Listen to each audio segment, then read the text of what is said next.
Welcome back to the Incredible Crime Story channel. Today's story is about a betrayal that did not end well. This tale invites reflection on the consequences that some of our actions can bring upon ourselves and others in this case. An affair unfortunately became the start of a tragic chain of events. I invite you to listen to the details of a story that intertwines the lives of Mark and Jennair Gerardo and Meredith Chapman. Meredith was born on January 31st, 1985, in Newark, Delaware. She was ambitious, energetic, and creative.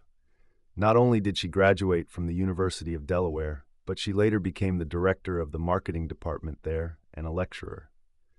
As a young woman, she held a managerial position and oversaw a team of people, and before that, she worked for 2 years as a television reporter. Meredith was always deeply involved in politics as well. For some time, she was employed as a communications and external relations manager in the House of Representatives, and at just 32 years old, she ran for the Senate in Delaware in 2016. Although she wasn't elected, her accomplishments were impressive and admired, and she was even included in Delaware's 40 Under 40 list of successful individuals. Meredith was very active on social media, regularly posting photos and videos, and was always seen with a broad smile on her face. In 2009, she married Councilman Luke Chapman and actively supported him in his political career. In 2017, Meredith met Mark Gerardo, and at the time she was interviewing him for the position of creative director. Initially, Mark had reservations because Meredith was 15 years younger than him, and she would be his direct supervisor. However, the two hit it off immediately, and Mark was impressed by Meredith's professionalism and experience. He said she was very mature for her age and found her to be an overall intriguing woman. Ultimately, Meredith offered Mark the job, and at that time, Mark was living with his wife Jennair in South Carolina. Together, they discussed the idea of Mark's relocation and a new job offer, and they agreed it was a great opportunity. They decided that Mark would move to Delaware immediately, while his wife would handle the paperwork for their house rental and join him later. Not long after, Mark received another invitation for a job interview, this time from a company in Colorado, where he had also applied. This position was also very promising for his career. Since Mark hadn't officially informed the University of Delaware that he had accepted their offer, he decided to fly to Colorado for the interview and evaluate which job would be more advantageous for him. However, halfway through the second interview, he decided he wanted to take the job in Delaware and see what the future held there. While still at the airport, he wrote to Meredith, letting her know he accepted her offer and would be moving to Delaware. Mark started his new job at the university and settled into his new surroundings. He was greatly impressed by Meredith, both as a boss and as a woman, so when one evening she invited him out for a drink, Mark immediately agreed without much thought. The meeting lasted several hours, during which the pair discussed everything under the sun, forming an instant connection. They felt as though they had known each other for years, as Mark opened up to Meredith, even sharing how deeply he had been affected by the deaths of his parents and brother, something he had never talked about before. Mark was also honest about his marriage, and he didn't hide the fact that he had a wife, nor did he speak negatively about his relationship. He mentioned that their love had grown cold and that they often argued. There was clear chemistry between Mark and Meredith, and their date ended in kisses. However, Mark claimed that he immediately felt terrible afterward, full of guilt. As I mentioned earlier, Meredith was also married. Her relationship with Luke had lasted 9 years by then, but according to her, things weren't going well.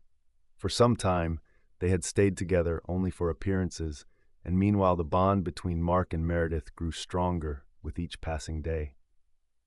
About a month after Mark's move, he confessed his love to Meredith, and it turned out that she fully reciprocated his feelings. Meanwhile, as Mark's wife Jennair was finalizing their shared commitments in South Carolina, Mark was leading a second life in Delaware. It's possible that Mark was going through a midlife crisis. Meredith was something new and exciting for him, and she fully appreciated his work and complimented him as a man, something he felt he wasn't getting from his wife. In January 2018, Jen Eyre finally wrapped up all the affairs that had kept her away from her husband and was able to move to Delaware. However, she immediately noticed that something was off, and Mark seemed very distant and completely changed. Jen Eyre quickly began to suspect that there might be another woman involved. Mark and his wife met in the summer of 1986, when Mark was 18 and Jenna was 16. At the time, Jen Eyre worked at a Taco Bell, and Mark recalls that she looked beautiful in her work uniform. Both were involved in musical theater, and although she caught Mark's eye, they didn't have the chance to talk then. It wasn't until 4 years later, when they ran into each other by chance, that they started dating. Mark and his wife were complete opposites, as Jen Eyre was rebellious and curious about the world, unafraid to speak her mind, and didn't care what others thought of her. She was strong, brave, and honest. Mark, on the other hand, preferred to stay out of the spotlight and was very shy despite their differences. The two quickly fell in love, and after just a few months of dating, they knew they wanted to be together forever and felt they were made for each other. Jen Eyre would tell her friends that Mark was the one and that she would do anything for him. In October 1993, they got married and decided not to have children, focusing on each other and spending as much time together as possible. They got along well while frequently going on trips and hikes and spoiling their dogs. Like any couple, they had their ups and downs, including arguments, but overall, they were a solid pair. When they started feeling the effects of a major financial crisis and their situation worsened, more conflicts began to arise between them. Jen Eyre had a dominant personality and always needed to have the last word in an argument, which drove Mark crazy. Both worked in marketing and tried to overcome their financial troubles, but Jen Eyre eventually lost her job and couldn't find new work. This was a huge blow for her, as she struggled to accept her new reality while feeling stuck in a rut which deeply depressed her. She was eventually diagnosed with depression after moving to Delaware and beginning to suspect that her husband was having an affair.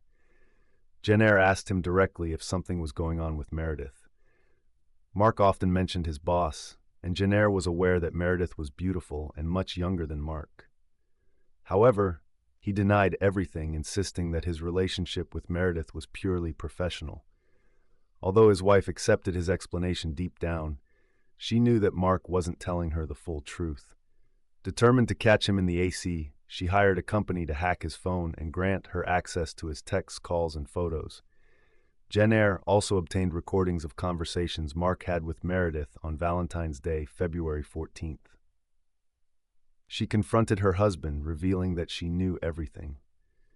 With such evidence, it was hard for Mark to deny it, so he confessed to everything and admitted that he had fallen in love. Jen Eyre was shocked. She had assumed that Mark was simply having an affair with Meredith because he was going through a midlife crisis and wanted a younger lover, not that there were deeper feelings involved. When Mark told her he wanted to be with Meredith, Jen Eyre was stunned. She couldn't believe that her husband would choose a short affair over their 20-year relationship. Mark suggested that they go to couples therapy, though he admits that they probably had different goals. Jen Eyre was trying to save their marriage while he wanted to be sure that it couldn't be fixed. One day, while preparing for one of their therapy sessions, Mark found a listening device in his jacket. He realized then that his wife not only had access to his phone data, but also knew about every conversation he had during the day. Mark saw this as a serious invasion of his privacy, and the couple had a big argument during this confrontation. It also came out that his wife had contacted the University of Delaware to inform them about the unprofessional relationship between Meredith and Mark. She had also informed Meredith's husband, Luke, that his wife was cheating on him.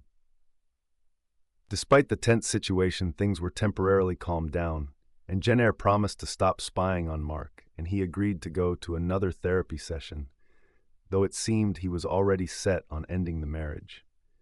After 3 sessions, Mark concluded that he could no longer stay with Jen Eyre, and he told her that as soon as he obtained residency status in Delaware, which would happen in a few months, in May, he would file for divorce. Meanwhile, Meredith had ended her relationship with Luke, and the pair split amicably with no hard feelings. Both agreed that their relationship had run its course, and there was no point in continuing, since the university administration had found out about Meredith and Mark's relationship. Both of them decided to start looking for new jobs. In April, Meredith joined Villanova University as the assistant vice president for marketing and creative services. In Pennsylvania, she was the first to move to the area and rented a house with Mark, planning to join her later. They decided to live in Radnor, a town on the outskirts of Philadelphia, known for being wealthy, quiet, and safe. Meanwhile, Jen Eyre was filled with rage and sorrow. Not only had her husband left her for a younger woman, but she was also alone in a new city without friends or family. Having moved there mainly because of Mark, she struggled to cope with the separation and her jealousy toward Mark's new partner. Despite everything, she still hoped that Mark would return to her and that things could go back to the way they were.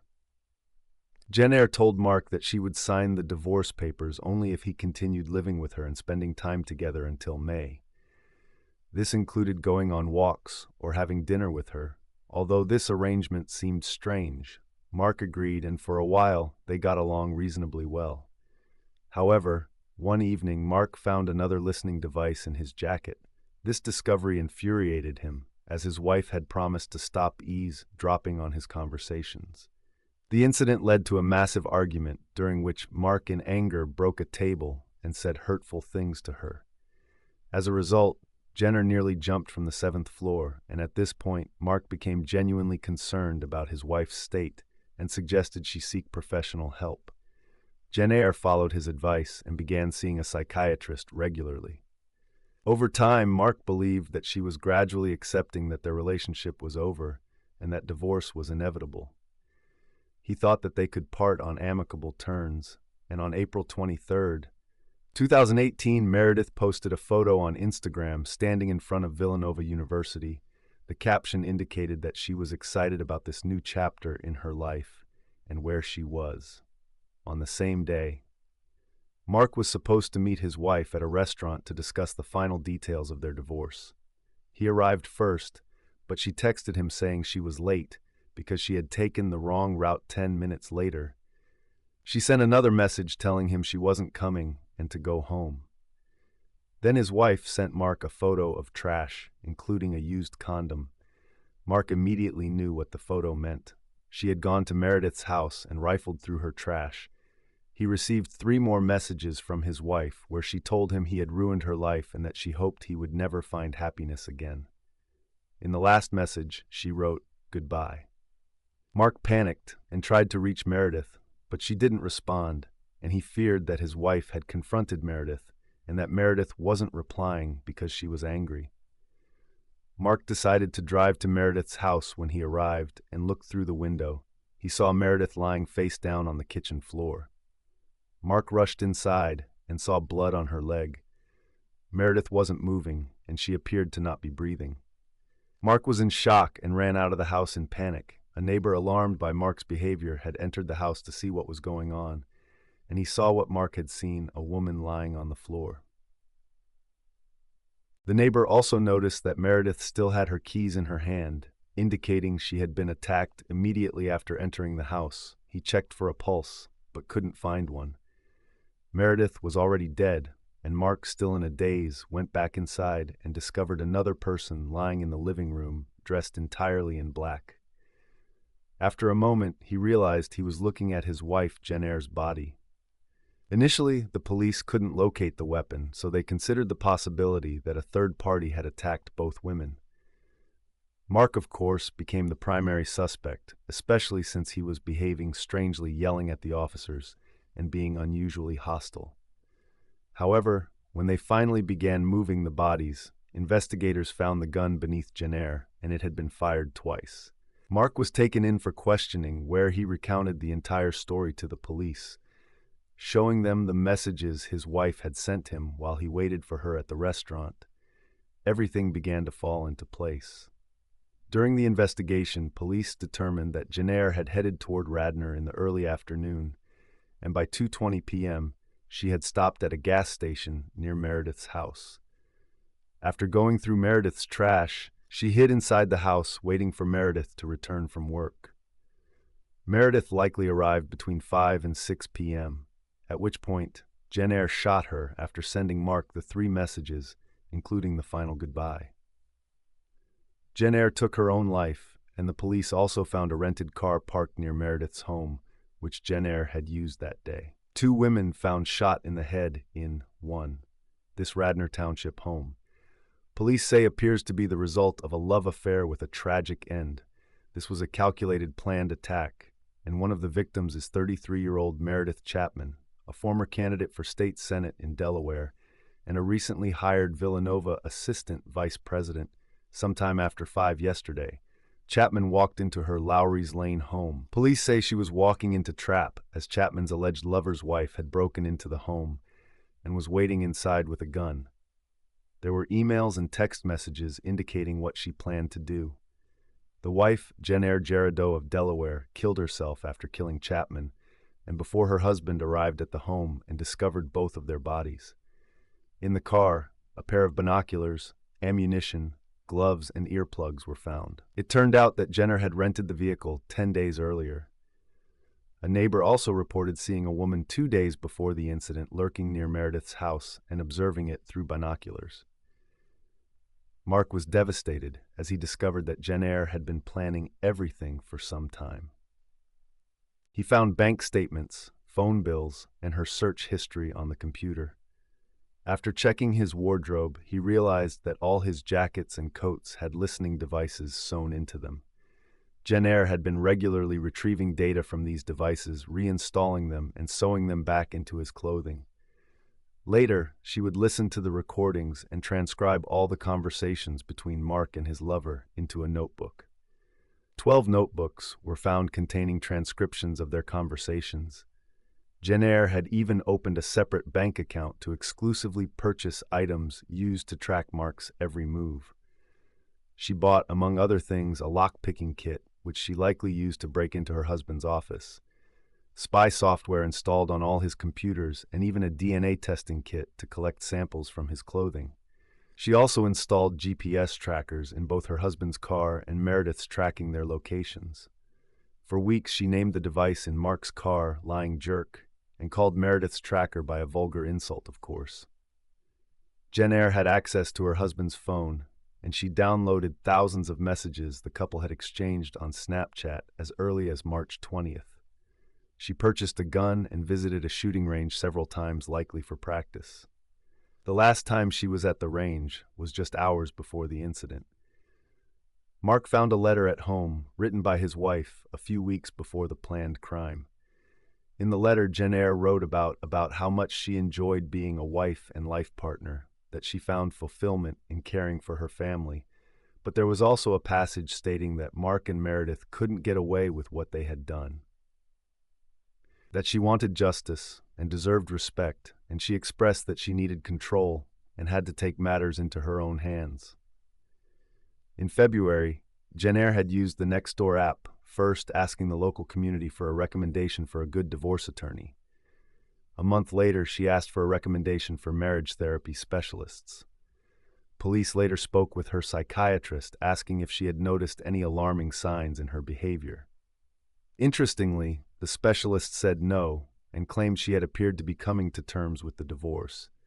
She was talking about starting a new life and moving out of Delaware. However, she had initially been diagnosed with PTSD, triggered by her husband's infidelity and the impending divorce. Jen Eyre had also been treated for depression for years from a specialist whom Mark consulted with later after finding the letter. His wife left behind a letter that suggested that she might have shown signs of borderline personality disorder. It seems that she was devastated, angry, and jealous, but at the same time she was able to convince most people around her, including Mark, that she was slowly starting to cope with the difficult situation. Mark feels somewhat responsible for what happened. He believes that if it weren't for him, Meredith would still be alive, and that he should have died instead of her. He admits he feels guilty for pushing his wife to a point where she believed her only choice was to eliminate his lover. Mark regrets not recognizing his wife's deteriorating mental state sooner. He says he has forgiven her for what she did to him, but can never forgive her for taking another person's life. Mark sold everything he owned and moved away, and he now lives in San Diego and works in marketing for a luxury hotel chain. He has written a book about the case and regularly runs a blog trying to raise awareness about mental health issues.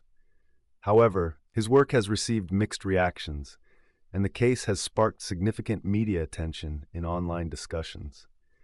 Some blame Mark for what happened, pointing out that if he had stayed faithful, or at least ended one relationship before starting another, the tragedy could have been avoided.